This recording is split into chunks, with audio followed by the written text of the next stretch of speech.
We visited 5 different cities, 5 very distinct metropolitan areas that sometimes get a bad rep for, a whole lot of stuff. I was trying to think what I wanted to name. And in those, we saw roses and concrete, and that are growing, there's a network. And that's the whole point of this, is that you keep, again, that bigotry of low expectations goes beyond that in Houston. It's like you keep thinking that these public schools are only good for, housing people and babysitting them, and there's nothing really happening there. You keep thinking that charter schools are being run by these big multi-millionaire billionaires that are really trying to come in and save our kids. We are showing you examples through this that communities are involved, from every aspect, parents, pastors, teachers. We are showing you what it needs to be for our kids to feel welcomed and appreciated and learn and all of that. Like, we are showing examples of that through this work that we're doing.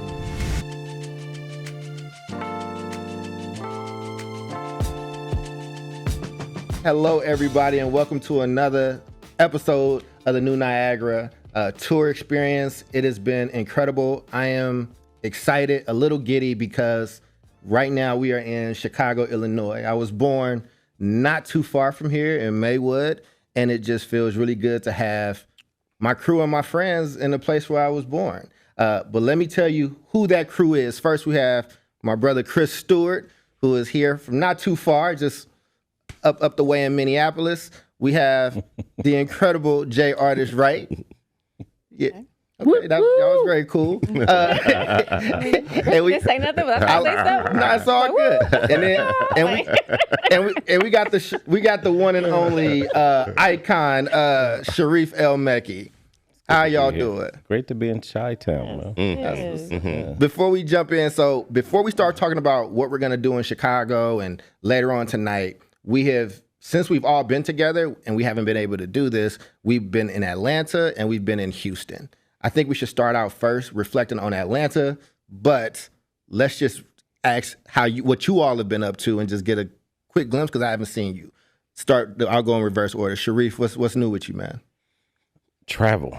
And it's good to be sitting down for a second. But always glad to, reconnect with you all. And we are 3 weeks away from a convening, Black Male Educator convening. So we got presenters, panelists, so I appreciate Angela Davis. Dr. Angela Davis will be there. Yeah. Erica Huggins will be there. Ooh. Yeah, so it's and what date is that normally? This is usually the Thursday, Friday, Saturday before Thanksgiving. So this year it's the 21st through the 23rd. Next year, it's right around that, but always the Thursday before Thanksgiving. So listen, you might be watching this and it might have passed already, but just know, around Thanksgiving, Sharif is doing the Black Male Educators Color Get your Conference. tickets in the summertime, because it sells out 2 months before. So it sells out in September. I'm proud of you, dog. That's dope. Congratulations. That's a good thing to say. Yeah. It's, people get upset about that, though. You know what I mean? But it's not our fault. It's limited spacing. One day we'll find a bigger venue. Well, hey, that's a good problem to have. Jay, how have you been? What's new with you? She was rolling with the Terminator coming in, you know what I mean? Yeah, seriously, right? Like, that's messed up, because I asked you if I should take this glasses No, off. you should You was waiting for that so you can make a joke about it. No, I like You was like, no, keep that look. on. I got a joke for that. I think we all think it's fly. I don't think do you fly. setups. I was saying it was dope. It was Sounds dope. like a setup. Yeah, it kind of does. Yeah. I have been traveling as well. I've had a really extensive travel over the last 7 weeks, doing some voter engagement and voter education, specifically in the swing states. So we had a poll that came out in July for Black and Latino swing state voters and how they felt about education. Really trying to push the narrative around why public education and school choice is something that either administration should be paying attention to right now.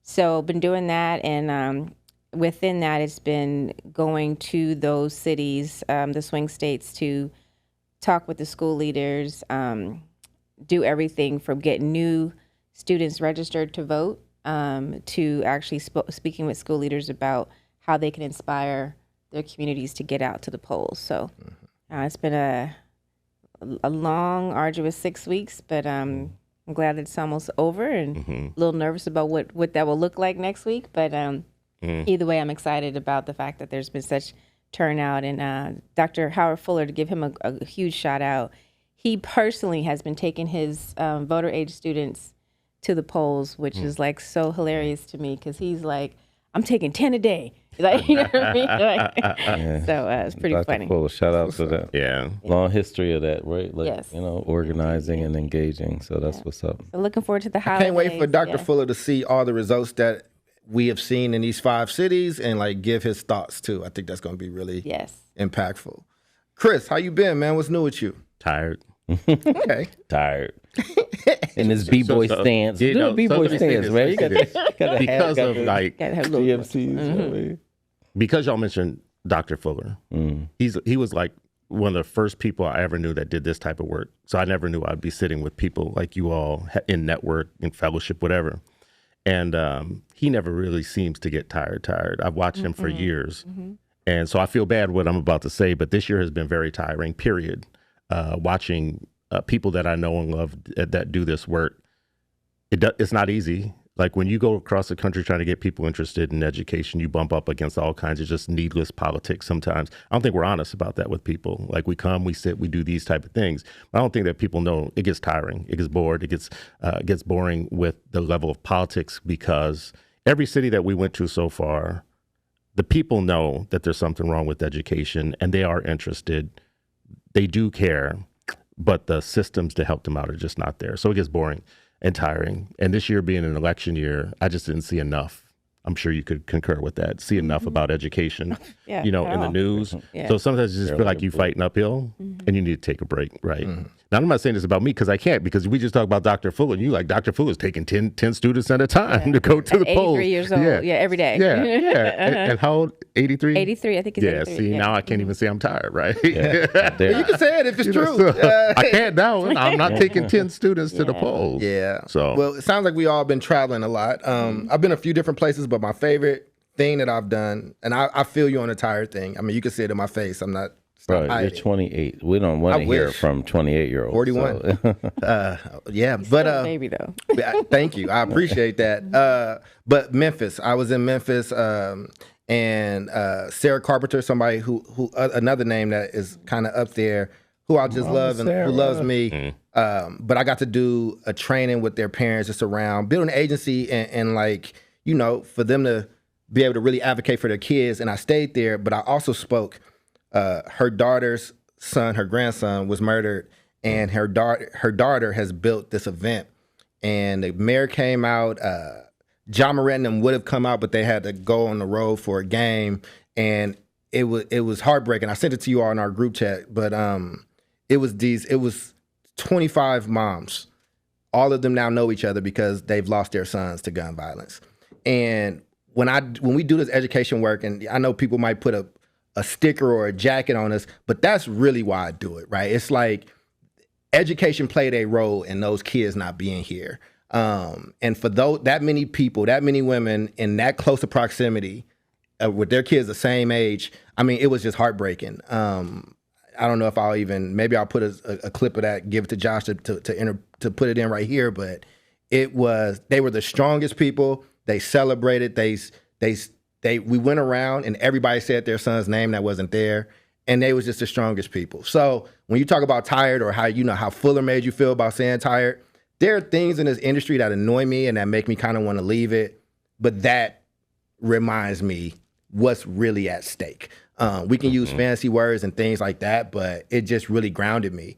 And Memphis is not different than Atlanta. It's not different than Philly. It's not different than where we are in Chicago. So just keeping in mind what's at stake when we having these conversations about, when 2 out of 10 Black kids can read, what does that mean for that community and what's going to happen to them?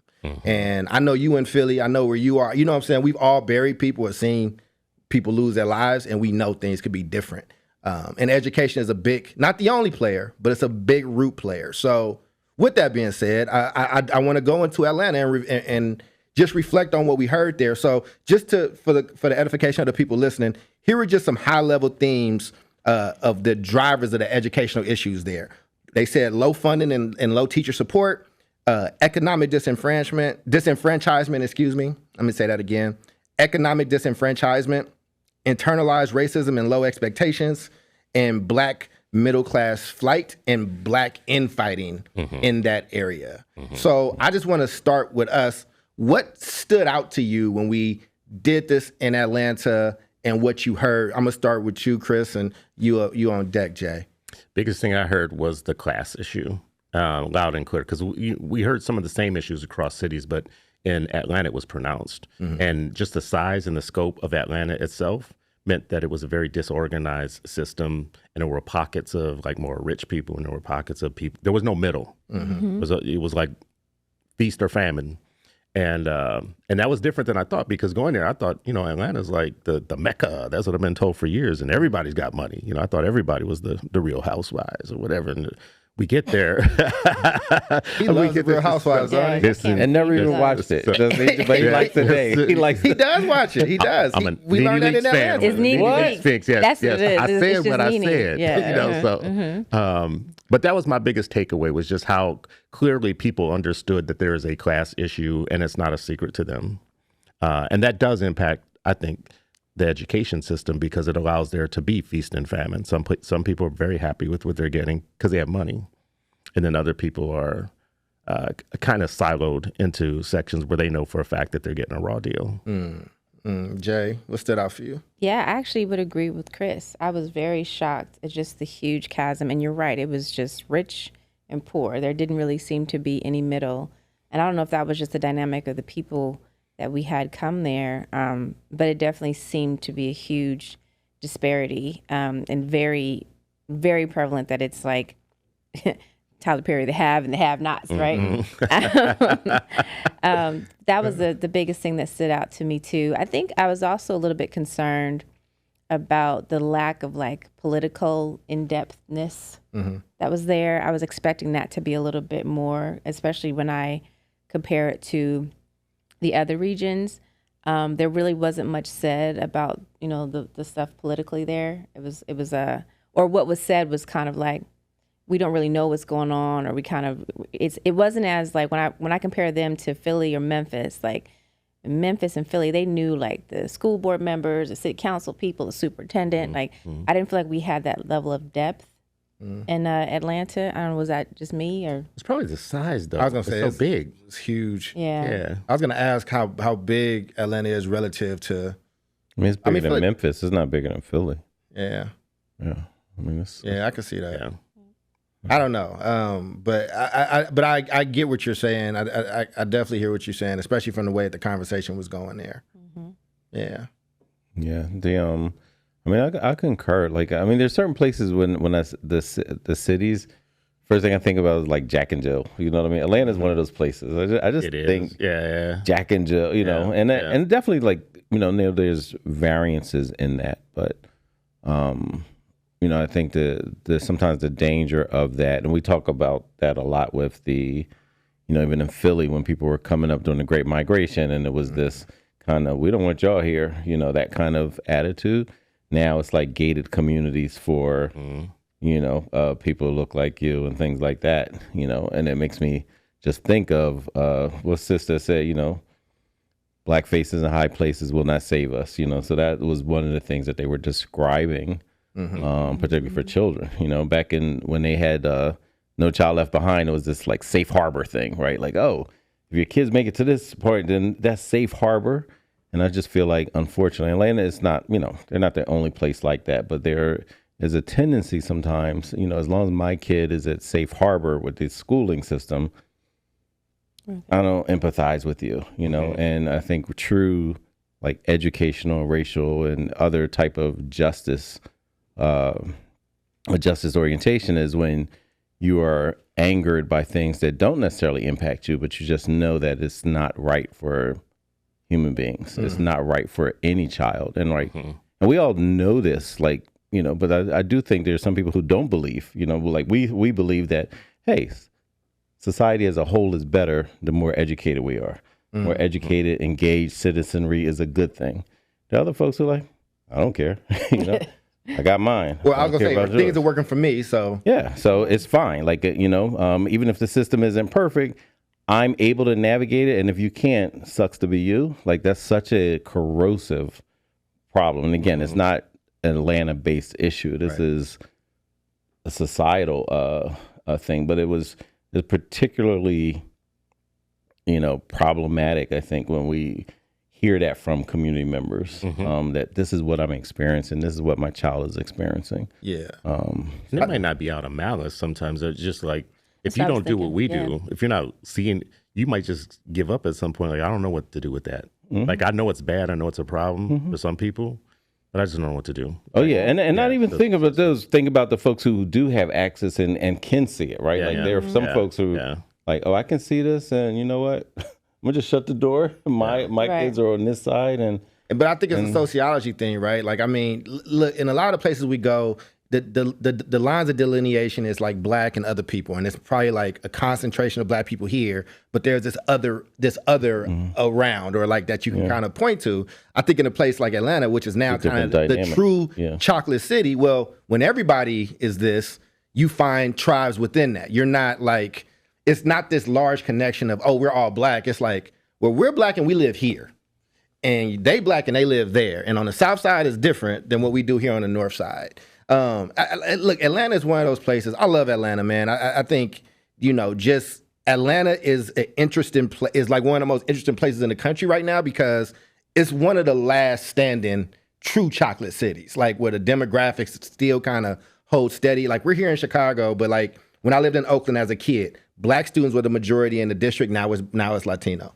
Chicago, there used to be black heavy. Now the demographics that you will see in Chicago later is now mostly Hispanic, right? Like, so I think there's kind of this, we're not the majority, so there's like this grouping of us. But I didn't see that dynamic felt different there. It was one of the first places that kind of bucked what you might conventional thinking in your face a little bit, like, because there were people that's like, hey, nah, this is what we do. Like you said, this is how we rock. Oh, I don't know what's going on over there, and I don't really want to know what's going on over there. One thing I will say for sure is that them folks in Atlanta work hard. Yeah. Everybody is doing one or two jobs and got some type of, I won't say side hustle, but, but like, and so maybe that's a part of it. It's just like the self-determination of just like wanting to make sure that you and your people are good, and not really having time to think about what everybody else is doing, because it's just like we gotta. I mean, Atlanta is the Wakanda for a lot of black people here. I have a lot of friends from Oakland that's moved there. A lot of Chicago black people have moved there. Like New York, all this like rap beef stuff, is Chicago stuff playing out in Atlanta. New York people have moved there. Like, and where you talk about culturally, their music scene is popping and is hot. That's where people go now, where it's like, hey, if you want to get out here, you need a future. You need these people. And I guess, it's just interesting to see the social experiment of what if it was all black, what would it look like? You got one. And it's when we might expect all those issues that we might face in other places to magically go away, and they morph, right? Yeah. Now that's still America. And it's still America. It's still a system that you in. And I think all four of us like really love Atlanta, and it's just, in our time. I like Atlanta. I love Atlanta. Yeah, I like Atlanta. You like Atlanta? Yeah, Yeah. Let me ask you a question. Do you love any place not called Philadelphia? Yes, to varying degrees. Is in the United States? Yeah. Well, yeah. Right. Be more. I mean, he was about to say Ghana, so I know, right? You know what's coming. Yeah. Like, I love Ghana. I love Oakland. I actually love Chicago. All right. Yeah, I love New Orleans. No, I did not like New Orleans. Really? I mean, not that I don't like it. It's not that I don't like it. I just don't understand why you hate Creoles. I just don't understand why people are so hype about New Orleans. Like, I would hear about New Orleans all the time. Then when I finally went there, I was like, oh. Dr. Fuller says, out of cities that are unique, New Orleans is the unique of the unique. It is unique. It is. It's like another country. But it's not like not something that I fell in love with. So I wanted to add one more thing about Atlanta that we definitely had to say, is that amidst everything that we said that was negative there, we were being hosted by a great school. Yeah. That part. Oh, and man. the And the educator. I want to get and to a great the educator. educator, right? Yes. Yeah. So this is my thing, because y'all know I talk about the belief gap. If you don't see it, you'll never believe it. So in the middle of all this that we just talked about, there was a school that we visited and that we were being hosted by. That was a great school in the middle of all that. Oh, with yeah, a that school was dedicated incredible. Yes. educator. That should be a message to everybody that no matter where you can are, be it can be done. It can be done. And we need to start showing that Yes. so that people believe it, because right now they don't believe it. And let's go Don't. into, So but, it's and let's just stay there. stressed Let's up. go into Yeah. the successes of what was working, right? What the people there that said was working was black and brown schools, charter schools, or otherwise. Teachers recently got raises, and those teachers felt more motivated. And they had some really deep community support systems. Like they did not expect anybody else to do for them. They kind of had like you said, a self-determined vibe going on. And like you said, the school that hosted us. And we'll make sure we insert that. Like they had these beautiful. What's that? Resurgence. Yeah, It was Resurgence Hall Charter School, right?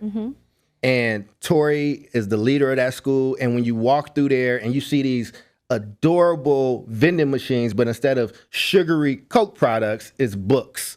And kids are vying and fighting. Book vending machines. Yes. I love that. It's so dope. And those kids can earn those tokens to like. That you're building this love of reading, right? Like where somebody would normally be getting like a sugary drink, it's like, I want to read this book. I want to collect. What'd you say?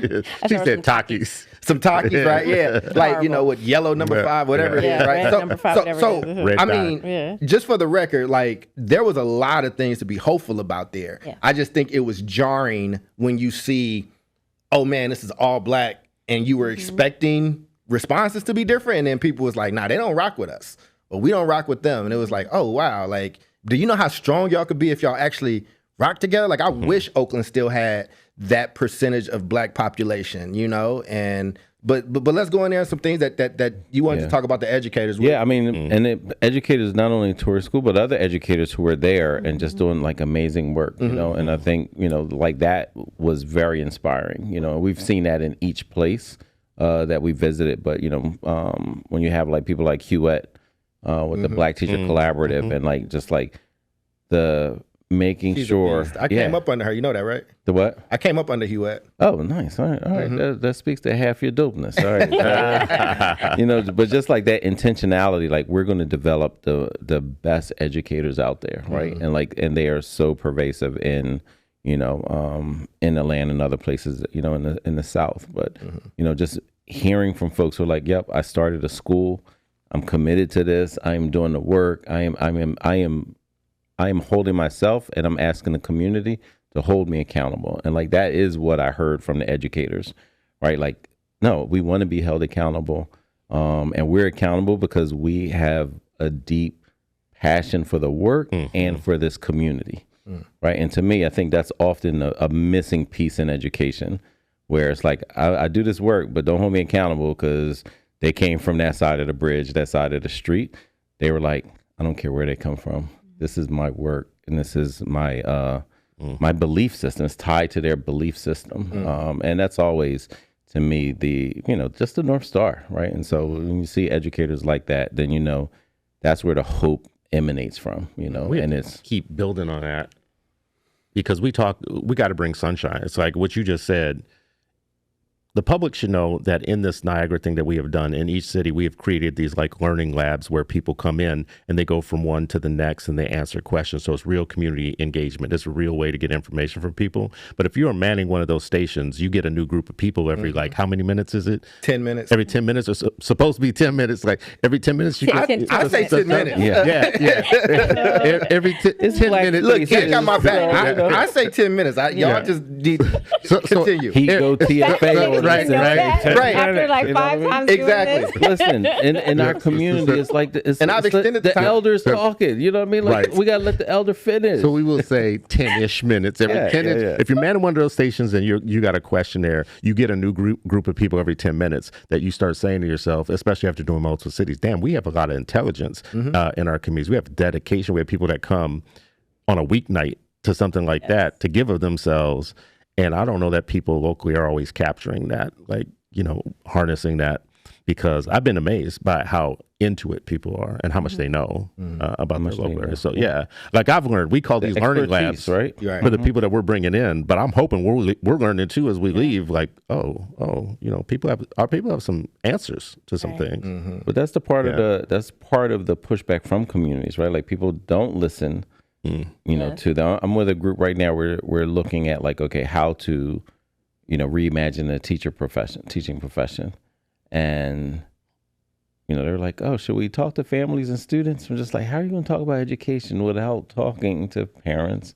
Well, you know the answer to that question. Yeah. That's been a reform movement for like God knows how long. Exactly. So it was like 3.0 of this. Yeah. But I'm like, you're not learning from the mistakes. You're not learning from the feedback. You're not learning from the missteps. Like this, we shouldn't have to keep reminding you about things like that, So shout out to Charles. I just want to say, giving you your due and your roses, because the entire plan of the Niagara and the new Niagara thing was to not do that, where you talk about communities without communities. It was to do the opposite. Go right to where the intelligence is in each of these cities and mine for the gems and then put them together. And I think that's a novel idea. Well, I think that's a very novel idea. And Jay. I was going to say. I incorporated the learning. No, I got you. I'm about to. I got you. Okay. I think the initial back of the paper was that, right? Like I was picturing, King in church basements training people. Like I wanted kind of that kind of grit piece, and I didn't think about the things around it, the accoutrement. I think Jay stepped in and brought elegance to it, and brought order, and brought learning labs, and like somebody to kind of bounce that off of, right? If it was up to me, I'm telling you, somebody's bringing lunches. Like it's just very. But I think it was important in the way Jay helped us kind of set it out, where you have superintendents and principals next to this clergy person, next to this mom who has never met or talked to any of these people, and like this community organizer. Like Memphis was really good about that, where you had these parents who was just real big cheerleaders for their kids, but then you had these parents from the Memphis Lift. They were like soldiers. Like every question, every problem a parent had, they just were there, and like not there as like a traditional white collar professional would be, but like somebody's grabbing your hand, holding your hand, looking at you. But that's the organizing. I think that's what Jay brings, this organizing background, and that's what like Memphis Lift. Like when you have organizing components to the work that you're doing, it informs and it just, This is clearly one of the best things that I've done this year. I'm sorry, go ahead, jump in, because y'all put some dope stuff into this. Oh, right? Don't talk. No, I'm giving credit. Jay, let me tell you what you did, Jay. This is what Jay did. This is what Jay did. I'm be quiet. I am saying what Jay meant to me. What Jay meant to me, but all of us would be quiet now. You got this 5 minutes uninterrupted. I don't even care what the timer says. I don't even care what the timer says. No, but you got 30 seconds. No, but for you though, what did we get wrong? You guys got everything right, and the thing that I loved the most was just the engagement around the community and listening to people that often don't get heard or don't have an opportunity to be listened to. Because one of the things that I always battle with is, and no shade to Dr. Cole and the reports and the data, because all that is great. In a lot of cases, is this where the butt comes in? No. She said and. She said and. Strategically, she said and. Yeah. Yes, ma'am. I'm sorry. She's about to say butt. And when we do polling and data and we talk about our communities, first of all, it's never from the first person. It's always a secondary story. Like we're being observed, like some cultural anthropologists are coming in and talking to us. The other thing is that you just have it's like a network of people who, like you said, it's like we were, I can't remember what city we were in, but somebody was like, I need to know more about SPED. And the mom was like, oh, I got you. I'll show you.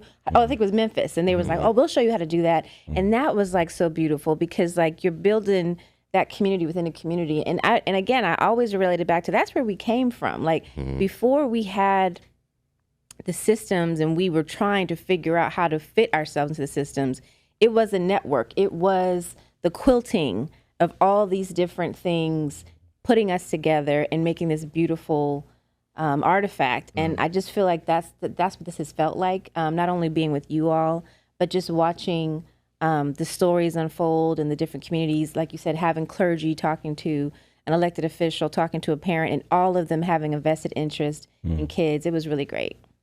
I love it. And as we kind of put a bow on this Atlanta conversation, I'm gonna start with you, Jay. What were the hopeful things that you just took from Atlanta that you will probably carry with you, or you just want to highlight?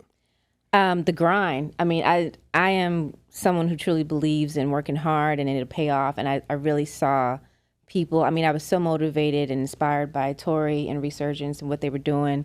The book vending machine was just the dopest thing ever, right? And so, and staff was just incredible. And the staff was really cool too. The building, everything about it. It was just inspiring to see what excellence can look like at a very small scale. How we can replicate that and make that grow into something just really beautiful. That's what's up, Sharif. Yeah. In addition to that, the educators, they were there, whether it was Huette, Tori, many others. Anthony Wilson came and sat with us. And so just that dedication, I think that, and that kind of, Dr. Jarvis Givens talks about, in fugitive pedagogy that, these Black educators were leaders amongst leaders.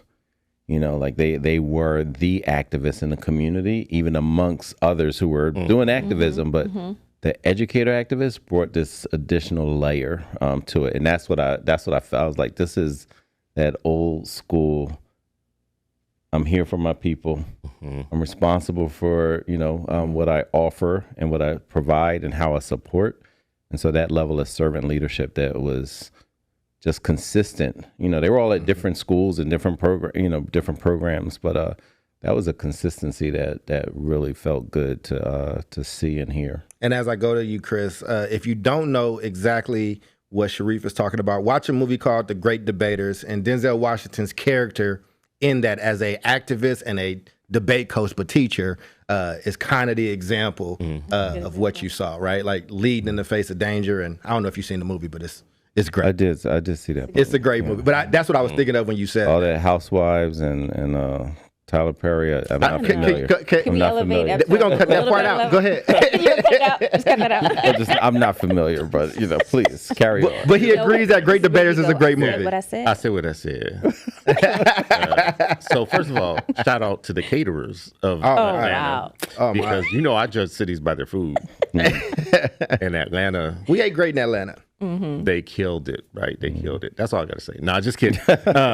So everything that everybody said, I just want to keep highlighting the positive. And we saw a great school. It's the Roses and Concrete thing, where you would expect there to be a lot of blight and kind of like, just whatever, depression.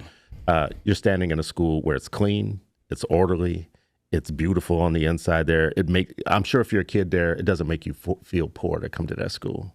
Like you feel like somebody cares about you. You feel embraced, right? You feel embraced. Yeah. It's a place you want to hang out. Teachers were excited to be there. The teachers were great. Yeah. So the people in the building in the school, to me, tells me why isn't this not happening more? Because it's possible. Tori has proven that it's possible. So this is the other thing I want to shout out to people, or not shout out, but say to people, visit schools. Because the more you visit schools, the more you start to pick up things and learn. So don't just vote. If you want to be a good voter, actually just go see a school before you vote and pay attention to what you see. That's what you voted for, right? Yeah. Because it's worth it for our kids for you to be as informed as you possibly can about what really goes down in schools. There's also a certain energy, I think, when you get to be around kids. I think that's what keeps Dr. Fuller young. Kids have an energy about them that when you are around them and you see them happy, it just does something to you. And when you see them upset, it does something to you. So I'm getting emotional thinking about that. But you're right. That is a good point. That's that I think the things for me, everybody just showed up for us. Like everybody was so helpful and everybody worked hard and everybody wanted to go well. And Tori, her team, you could just tell there was a lot of love in that room and a lot of appreciation for her and what she did. I'm going to reflect and take and talk just about the city as a whole and the ethos of it. It's kind of, there's this thing where, Black people was going north and going west, and now there's a return to the South and places like Atlanta and Houston, which we'll talk about next. But he sounded like Charles Blow. It was, I'm sorry, like who? Charles Blow. No. Well, yeah, I guess. Sure, whatever. Shout out to Mr. Blow. Sharif just threw me off. No disrespect to you. Yeah, whatever. No disrespect to you. But I went. So, for instance, when we were doing A Black Hands a long time ago, Killer Mike was a supporter of ours.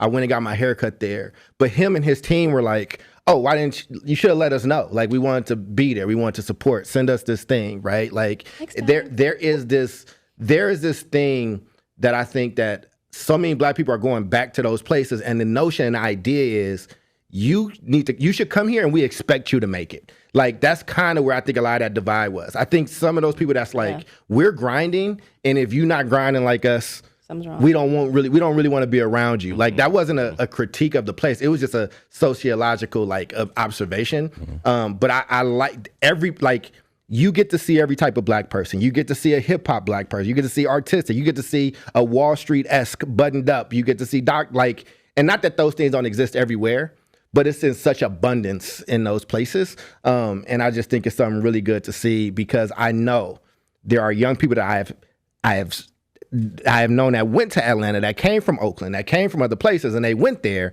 and they were like, I feel like I can do anything here. I feel like all the doors are open, good and bad. And so, a lot of people were calling it their personal Wakanda, but that was Atlanta, and Atlanta was great. So thank you, Atlanta, for hosting us, and I would love to come back and be able to do some more. So we just got through talking about Atlanta and what we loved and what kind of surprised us. And then we got to go to Houston, Texas. And man, listen, BMI, the Mays family, that school, you talk about beautiful schools. We got to see two very beautiful schools in a row with Torrey School in Atlanta. And then BMI was that thing was huge, and they're continuing to build on it. I'm going to start with Jay this time. What just quick standouts for Houston before we get into the gist of it? What comes to mind first? The biggest standout for Houston for me was the bigotry of low expectations. It seemed to be that a lot of the people were saying that Black students are kind of the low man on the totem pole in education, and at the same time, no one's really found the right target to change that, and no one really wants to. So it was huge to hear from educators and community leaders. I also felt like there was a bit of a disconnect. We'll talk a little bit more about that, but the churches are a big thing. It's the Bible Belt. It's the South. But there seemed to be a disconnect between the churches and also the political system. And I wanted to explore that a little bit more. I had some questions to ask about that. We fundamentally, that is considered something that is using the church as a community network and a tool is something that people gravitate to and feel like that's where they can find their community. But when we were in the conversations, a lot of the clergy that were there were like really not familiar with some of the policy stuff that we were talking about. So I should correct that. Not the politics, the policy. They knew the politics, they knew the politicians, they knew who they were, but like specific policies that were impacting kids, they were unfamiliar with that. Chris, what about you? What stood out for you in Houston? It's the same. I'll build just a little bit on you say, because I say this in every city I go to. We heard about all the problems, but we were sitting in the middle of a beautiful school. So gorgeous. Super clean. Like that, it was spotless. And as we were talking, I mean, it ran like a well-ordered machine, because we got there before the end of the school day, and we watched transitions happen like clockwork. I was able to walk down multiple halls and look in classrooms and listen and see their educators doing their little, putting stuff together. And I was like, see, everybody needs to see this. Because public schools can do well if they wanted to, right? This is in the middle of Houston, where we heard there's all these problems and whatever, yet we're sitting in this big, beautiful building. Again, shout out to the caterers. Once more time, shout out to the caterers of Houston. But we met super talented people with a lot of insight, and we're sitting in a building that was built by a Black man for that community, for those people, who had his own story. And you could say a little bit more about that, because I think it's really interesting, his story. But my biggest takeaway is we could do this in every city. Yeah. This could be done in every city. And I wanted to name something else too the teachers were really territorial about their classrooms, which I thought was a good thing. Like this is my classroom. Y'all can't come in here. I have this set up a certain way. But that level of ownership, I think, they were invested in it a little bit more than I think we see in other areas. And so that was actually the way they had it set up. Like they were very particular about their classrooms. So I thought that was actually a good thing, not a bad thing. What about you, Sharif? What stood out in Houston for you? Well, that sounds a little anal, but well, I think I'm gonna connect what Jay said. In their feedback. So around one, where expectations come in for all of this. The expectations to have a school that is coherent, right? Like we, just published a piece on Chris's site, EdPost, around like time sucks and like what that means. That's a level of thinking systems, but it also gives insight to the expectations that you have for children, for time, for learning, for community, right? And culture of that, right? And so I think that's what, that's some of what you saw, like, when you're seeing classes happening and instruction happening and people taking it like, this is serious. This is absolutely serious work. Life and death situation, right? Like as you described in Memphis, like, but when we talk about education, we don't always talk about it with that level of clarity. And I think that is one of the biggest problems. People aren't clear. People aren't clear about policies. People aren't clear about what's good instruction. People aren't clear about like what does coherence actually look like. And so when you see it and you're in those things, you're like, these kids are being That's why given people a have to leg go up. see it, though. That's why we got to be. I mean, You have to. because when you walk in that building, to your point, you saw his expectations in action. He didn't have to tell you about it. It wasn't a PowerPoint. You walked in and say more about him because this brother. You saw and the juxtaposing, and you're alluding to it, but I'm gonna just say it for you. When you're driving up and you're seeing the community, and then you enter that school, right? That neighborhood is where Chris Mays grew up, and it reminds me of the Oakland that I grew up in. Like it's a lot happening. It's like foliage and trash, and it's like, it's they wouldn't let me go walk to the store and get some food, right? Like, but Chris Mays, Beatrice Mays Institute, Christopher Mays was a NASA scientist, Engineer, and an engineer for NASA, and his mother and father. They had this dream and they built this thing. His father was a cab driver who met his mom picking her up in a cab. Their love story is beautiful, right? Like, and he's like, I'm gonna marry this woman, and but Chris has these expectations. Everything is pristinely clean. I think me and Chris were coming out at the end. Somebody either wasted something or something happened. It wasn't a big thing. When it felt like it was like the army was attacking that spot, like, hey man. Like, when they come for the monster, when the things fail and all that. It's like cold blue. It was, Monsters Inc. You could eat off those floors. And I got there a little earlier than you all, and there was a part that made me think of you that day.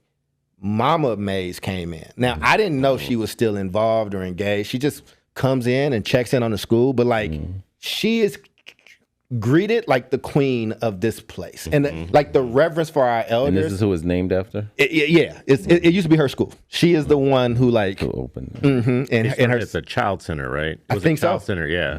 It started in a little rickety house, and then they moved into a little rickety building, and then they still own all that property. And then they just built this beautiful space, and they're going to turn those. I want to say something about Chris, though, because and if you go visit the school in Houston, you'll see the old building. The new building, they just got into that building. When I visited the old building, it was the same. It was the same tenor. Like, you come through the door, and it's so funny because you can't even get to the kids. You talk about school safety. Yeah, they knew who we were. They were like, "No, we need your ID. We need you to check in." Like. But that standard was there even with the old building. So the new building just made it look even more impressive. But even going to visit the old building and walking through and seeing even in the house. And probably even in the house, yeah. Oh, and so another I didn't know you had seen it before then. Yeah. So you had seen the older version. Wow. I visited the school. That was one of the first schools I visited when we moved to Houston. Okay, wow. And the other thing that is just so beautiful about Beatrice Mays is that the generational scale that has happened there. Like, there are teachers there that were once students that are now come back and they're teaching at that school in that same community, in that same spot for over 20 years. And I just think that that's amazing. And I don't think we give enough credit to that type of generational growth and development. Yeah. And when you meet Mama Mays, it all makes sense. That woman she just commands the room. Like, she didn't say a bunch of it, but you can just, like, she's not just, she'll give not just a child a look, she'll give a staff a look. We got guest look, like, but it made me think about, like, just the love and reverence that when your mom would be with us and the way people just, she didn't have to say much, but people just, we're going to do the right thing because this woman's name is on this building. And the fact that she is alive to see that and to see it into fruition, I think that's beautiful. The same way I think it's beautiful that Howard gets to see the school that holds his name while he's here. And the other thing that I want to highlight, and I know we'll get into some of those facts, but so we went out for lunch. Again, Chris wouldn't let me go get lunch on my own, but Chris, being from that community, this is why it's important to have homegrown educators and leaders in that community. Those are tough streets, and he knew everybody. He knew the barbecue shop we went to, the chief of police walked in. They're talking about the football game or a kid that, play foot, because it's still the Bible Belt, right? But, like, he is so tuned in to people in their lives, or even people that didn't do okay, but he's still showing grace and love, like somebody that's out in the street, like, maybe their kid went to that school or they did or something. He's just like, hey, man, are you good? Like, what's going on with you? Like, the way you have a command in Philadelphia and you just know those places, like, he is that ward of Houston. And he showed me around, and he showed me how the hood just touches, like, you be like, it's hood. And it's like, oh, Beyonce don't live but around there. Or like, oh, this other, you'll just see like these houses and then it'll be like this huge house. So, like, there's a weird integration of, like, rich and poor within, and then also just what he was explaining about the private school, like, situation there. Like, it is a thing. Like, it's a very, very prominent thing. So I know I want to get into, like, some of the findings and stuff, but I wanted to just, that environment just breathe something, whether it was the school, the tenor, how people talk to us, how, the South is like that. The way people dressed to the event. Like, that's the other thing we didn't talk about. Yes. People dressed to this event on like a Wednesday night. Like, people were like, I gotta get dressed. I gotta go do this. Me feeling bad. So I would have stuck out, huh? I usually fit in. I would have stuck out. You up north people, you know what I'm saying? I did not blend. It was, but they dressed so beautifully as a group. And, like, well, they it was probably just coming from work and stuff too, though. But it's also just a Southern thing, like, where people, but, like, they knew they were coming somewhere. It was just really dope. Say too, we had a table. When I said earlier about the learning labs and people moving around, we had one table of pastors. Yeah. We had a table of educators who were about their business. Man, they was not joking. Yeah. They were not joking at all. I was like, y'all could teach all my kids. I was like, wow. Let me just drop this kid off with you. Right. Go be somebody, kid. Man, the collective intelligence in that room was crazy. Yes. That was crazy. So what stood out to you, Chris? Stay there. What stood out to you from the conversation and the findings? I think, you guys know I'm a one-trick pony as I'm looking at this now, because I feel like we need to keep showing people what can be done. But one of the things I just said, collective intelligence. So that table of educators that were in that room, they knew so much. We could have talked to them for another 4 hours because they just kept dropping stuff that was like, that felt important to capture. And then the pastors, right? I didn't see that in any other city like that. Maybe it's just that, this. You see it in Memphis? Well, let me see what you say. Well, it was a collective group in Houston. Yeah, it was a collective. I got it. And that they knew so much about, like, their role was to participate in education somehow. Like, it was part of their, I don't know, just being a pastor, whatever. So that's what stood out for me as assets, knowledge, and possibilities, and things we don't see in our communities. We don't see it because we don't see it, but it was there. They knew a lot. The intelligence was there. The collective intelligence was there. We're in a great building. We're in a Black excellence, in that building.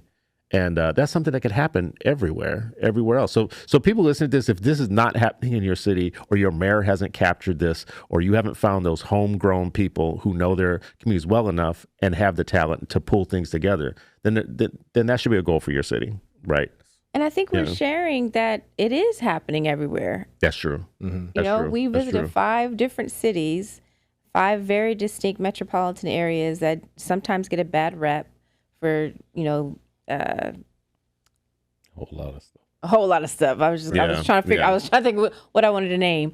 And in those, we saw roses and concrete, and that are growing. There's a network, and that's the whole point of this: is that you keep, again, that bigotry of low expectations goes beyond that. In Houston, it's like you keep thinking that these public schools are only good for housing people and babysitting them, and there's nothing really happening there. You keep thinking that charter schools are being run by these big multi-millionaire or billionaires that are really trying to come in and save our kids. We are showing you examples through this that communities are involved from every aspect, parents, pastors, teachers. We are showing you what it needs to be for our kids to feel welcomed and appreciated and learn and all of that. Like, we are showing examples of that through this work that we're doing. I wanted to make sure, what stood out? Is that what stood out for you, or did you have something else you wanted to add? I think that stood out overall when I look at the culminating of all things. I know we're still here in Chicago, and I'm super excited about what we'll uncover here. But I think overall, as you were naming that, that same energy around how communities were coming together. And again, we didn't have that many pastors, but in Memphis, we had a whole group of parents that knew every legislative bill that just passed last session. In Philadelphia, we had former councilmen members who were there because they are still just invested in the community. So I think we've seen those types of gems in every place. We just don't see them enough, but they're there. So we just got to amplify them and show people this is it. This is what this looks like. Yeah. What about? And I think that's so important, because a lot of times when people hear about this, they're like, "Oh, that's that one boutique." Thing, and that can't be scaled, right? Like, that's what you hear. Well, that can't really be scaled. Mindsets matter most. So mindsets can be scaled. High expectations can be scaled, right? And so this idea that, it can only happen for the few is a falsehood. It's a bold, blatant falsehood that allows people scapegoats, allows people to be let off the hook because they're like, well, we can't really scale that. That's unscalable, right? No, like having good places for kids to learn, educators to thrive. I love that intergenerational piece that you talked about at the school and the previous school, because, part of Black teaching traditions are you train your replacements. Yeah. That's how you help make sure that mindset scale, that this is being replicated. Like, what we hold on to, the rope that we hold on to, is passed on, and not like a relay where you pass it on and then you're like, I'm stepping back, I ain't got nothing to do with it. It's kind of like a group relay. Like, Mama May is still coming through. Yeah. Shows that it's not a relay pass off like, all right, I ain't got nothing to do with that. Dr. Fuller shows, right? So these are, again, community-based traditions and competencies that we have to explicitly name and then train our replacements to make sure that this continues. Because if not, it becomes this individualized system that's really counterculture.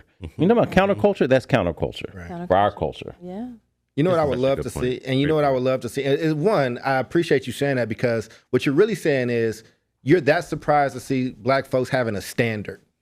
Like, it's a standard. Like, even when Jay pointed out, even in the old building, before the glitz, there was a standard of what you're going to do here. Yeah, it reminds me of the Thomas Tussle. It started in the home. Yeah. Started in somebody's house, like so many dope things. Started Mama's kitchen, right? It started in a place, and then they were able to expand. But it shows like, the building is just the building, right? The heart of the work, it travels, it carries. This is the byproduct what Charles always talks about, though. Dr. Cole. Charles is fine. Yeah. No, Dr. Cole. Off camera, you like, call me Dr. Cole. I've never did that in my life. Call me Dr. Cole. He does. He be like, never. People to know he step into you. He called me after one joint. They are lying, and the truth is not in them. You don't call me doctor on another joint. He said, you got one more time. Yeah, you got one more time to call me Charles. I was like, bro, I will not take that time. I will not do that one more time. That never happened. Josh, that never happened. Continue. So, when you talk about agency and being agentic all the time, these are the byproducts of having agency. Absolutely. So a lot of our people probably are brilliant, but they're in a system that they didn't create. They're in a system that predates them, which comes with a lot of restrictions.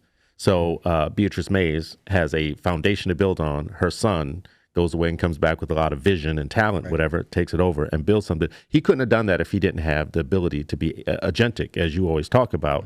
So I wonder what you think after being in multiple places where the empowerment for agency is and being agentic. I thank you, because that was actually where I was going. And I was going to say, I was just thinking about this. I would love, Chris, for you to facilitate a conversation with Sharif and with Chris Mays, because it's like you are at NASA. Like you didn't get kicked out of NASA. Like you have a very prominent thing, but you felt this calling to come back home and take over the family business. And like, I mean, there was a moment, and Jay, I hope you don't mind me with this. Jay brought her kids, and it was just beautiful. Yes. But there was a moment, one of Jay's kids was doing something with math, and it's like, oh, Chris is an engineer for real, and he broke down math with this kid, and like you could see his love for teaching math. Just it didn't feel like lecture or a lesson. Like they were just he both was excited about it. Yeah, it was like plot and scaling or something crazy, and he was like, "Oh, I love this." And the way he broke it down, like it was like we were just like, well, okay, you know what I'm saying? Like so I think, but agency around that is like it's like it seems like we have a lot of teachers that the ones that don't feel appreciated or whatever because of the system. It's like they're like a goldfish in a fishbowl. And Beatrice Mays Institute is like, and Resurgence, it's like throwing them into the ocean and being like, you can be a shark, man. You can be a whale. You can be a lot of different things, but you have to do it. Like there was a standard. I watched him talk and interact with teachers, and it's just like he's challenging them in a good way. Like, well, look, this is what we got. This is I have you doing the minimum. Like, this is the standard, but I expect you to go beyond the standard. Like, look at what's outside. Look at what these kids are doing. Like, you have to fill them up in a different way where they see the beauty in this space. Like, you have to have a certain mindset. You have to have something to be able to even envision something that beautiful in that space that it was. So, but that's all agency. Like, the system is not going to change tomorrow. We're going to keep trying to change it. You know, poverty is not going to end tomorrow. Racism isn't going to end tomorrow. But we have so many brilliant people. And maybe the way I approach agency is I'm just giving you permission to just unlock that. Like, dare to dream. Like, don't let this system continue to beat you down. And even if it does hit you, like, you can get up bigger. Like, break this tiny fish bowl and go into the ocean, man. But I think there are some leaders that do that. I think a Howard does it. I think Sharif, when I see people that's worked with you, I think that people are thinking that way. When I'm with Chris and Gary, Indiana, and again, another situation where we're driving around, I know Gary, like, we're driving around, and in the midst of all that, there's just this beauty where these kids, we just had a 16, and I know we're talking about Houston, but it was just a 16-year-old that just had 1,000 hours as a pilot, just flies planes. By himself. Solo flights. Yeah. And when you think about the number of black pilots there are in the country, being such a small percentage, when you see somebody in high school with their pilot's license that's already flying solo, the school has done something in that case. I do want to say shout out to, so I got to sit down with Jay's kids. Yes. Her babies. Yeah. And there's some babies you could just look at when you talk to them that, like, you they know gonna be okay? that they got parents. Yeah. Right. You know, like, oh, Black you got belt parents. Yeah, right, you right. got like the black belt parents. Okay. All right. All of that together, this intergenerational thing, I sat with them and talked to them, and I'm talking to real babies who are just so bright, so intelligent, so mannerable, so like conversational. And then I'm seeing elderly people and young people who know they belong. They know they belong, and they know they're genius. Right. They're wearing it. Right. They're like wearing it like a coat. Like, you can just see it on them. Agency, agentic. You could feel that. You could feel it in them, and you're like, why can't all our babies have this? Why can't they have a school like this? Right. Why can't they have intelligent people around them like this who are so dedicated? And why can't they be like, I mean, y'all did a good job. Like, I could just tell by talking to them directly. We talked about movies, and boy, they took me on a route, right? Like, they knew plot points and all this stuff. I'm just like thinking so much is possible for our people. This trip has been it has been a lot this year to have this interrupt all the other stuff. Because we talk about failure all the time. Right. But this Houston trip, to me, there was a lot of excellence in one place, from the babies all the way up to the pastors, you know. Intergenerational. And shout out to the caterer. Yeah. I mean, if you're a caterer, yes, the bar has been raised. It's been very raised, yes. I mean, yeah, man. And I think that, you know, so when we hear about some of those findings that they had, or just, I mean, again, the educators that came, when Chris says these are again, I don't know if it's just a Houston thing, a Southern thing. Because again, the way I describe Mama Mays is how you could. Those ladies that was in that educator group is a bunch of Mama Mazes in the making, right? Like even like I think they had some y'all should structure this like this type stuff. Like you know what I'm saying? Like but feedback.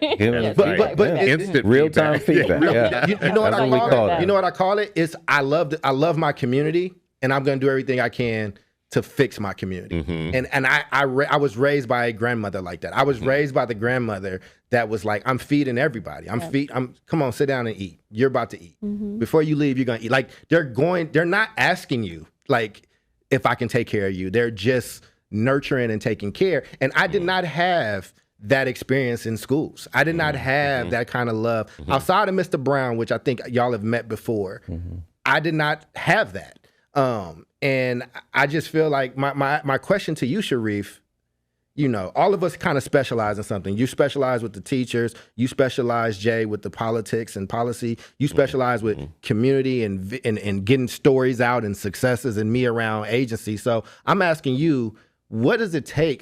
Like, how do you get teachers to that level, right? How do you get a teacher who might be afraid and doesn't feel adequate coming in, and a lot of things you might hear, to like that level of agency and mastery of their craft? Yeah, I mean, I'll just take you on a journey. Just I think what it takes is something very similar that I experienced. You know, I think it's a combination of the pipeline and then the ecosystem that it intersects with, right? And so here I am, like semi-career changer. I hadn't really started a career, right? Like, you know, but on my way to one thing, then entering the school.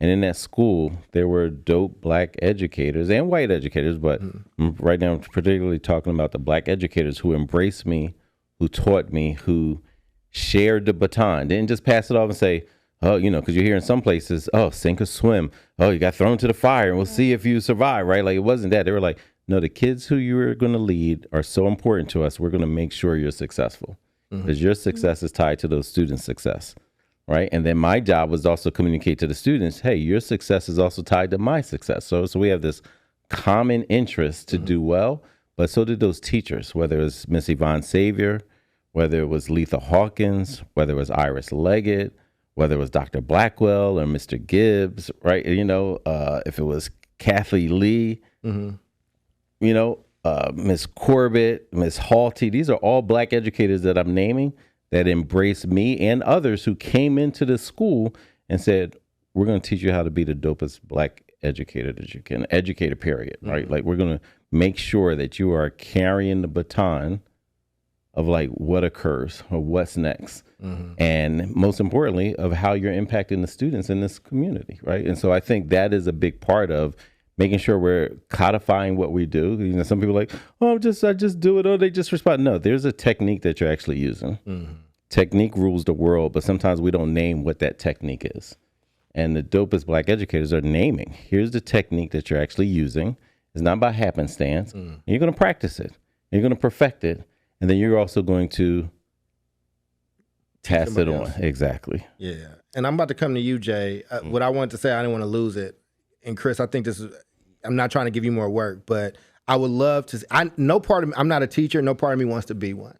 But I am so curious to hear a Sharif El-Mekki talk with a Christopher Mays about leaving NASA and how he went from that to back to teaching and like leading this school. I just think that would be fascinating. And I'm saying this as somebody who doesn't want to be a teacher, who didn't want, but I think that the ton of that story may awaken something in people that like are trying to figure out what they want to be. And I would also insert, you know, and it might even be more interesting to have Chris Mays, Chris Stewart, and Bernard, who was a NASA, you know, a black astronaut, who also is heavily invested and engaged in education. Oh, really? Yeah. And so, and Bernard, like that is, like, you know what I mean? Like there's some folks who are out there in this orbit that, you know, I think their voices we should like really try to tap into and continue to use as part of the catalog of learning.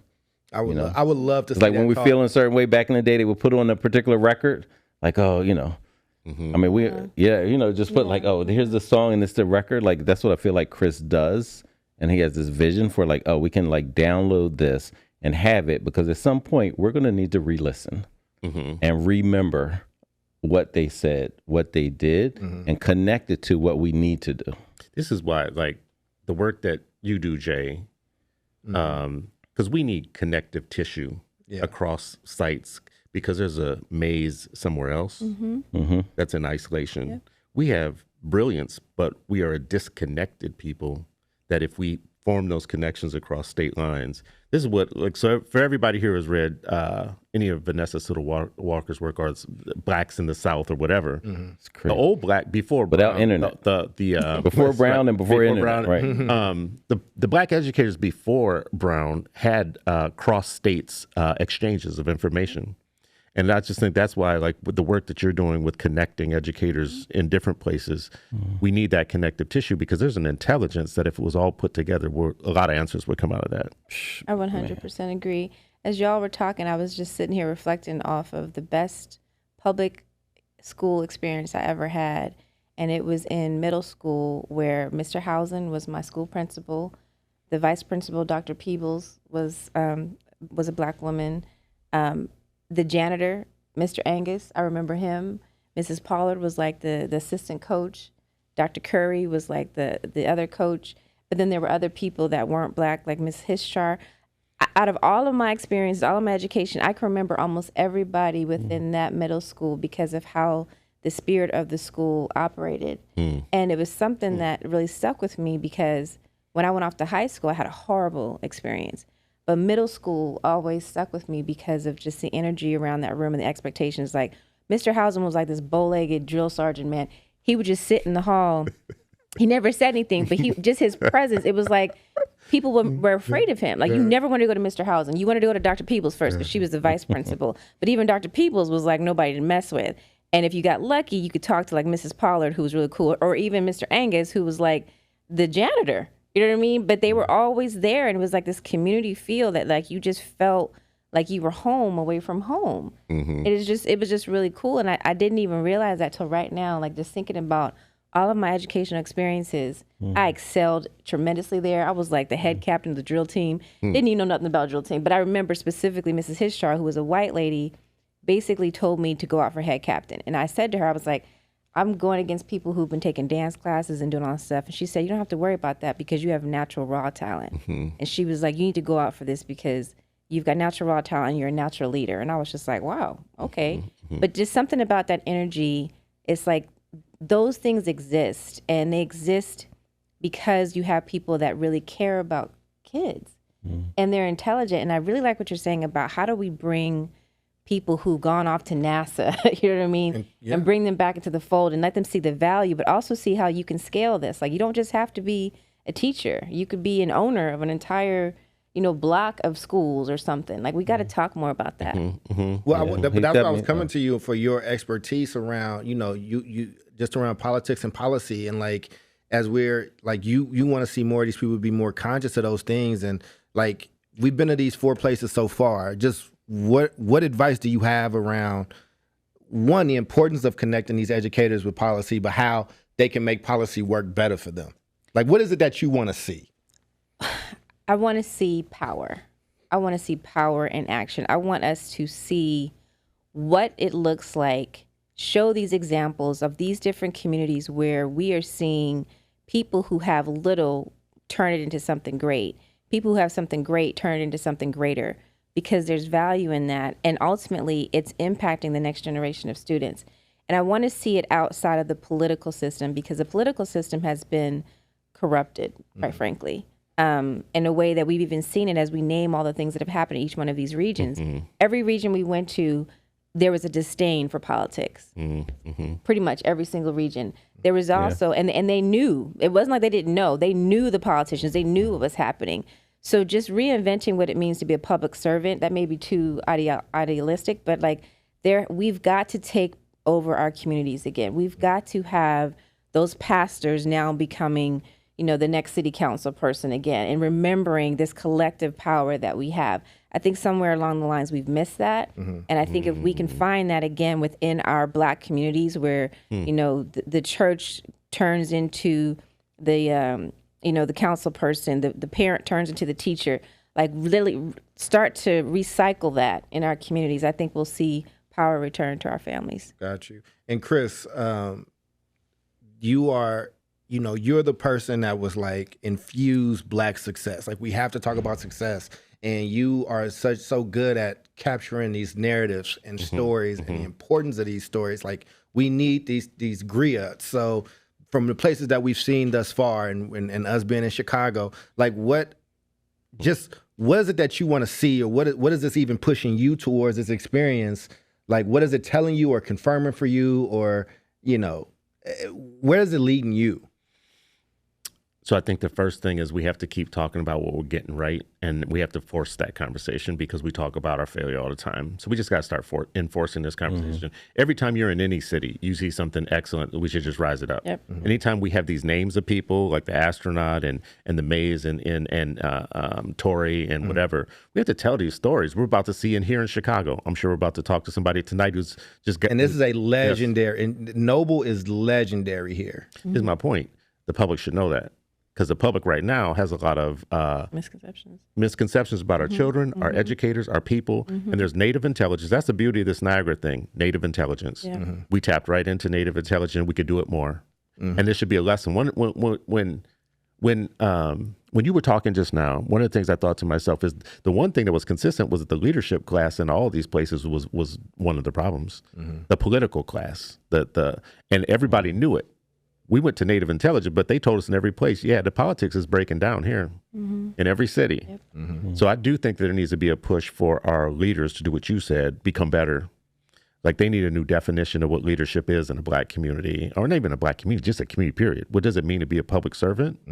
So those two things. One, there was the native intelligence, there were the stories, materials, and we should always, always, always be mining for those and get them out as much as we can. We need to flood the zone with great Black stories on education, because we have a belief gap in this country, and we have so many people that get away with having low expectations for our kids, specifically because there's just this predominant set of bad stories out there. Right. So, and we in the media and everybody tries to perpetuate that.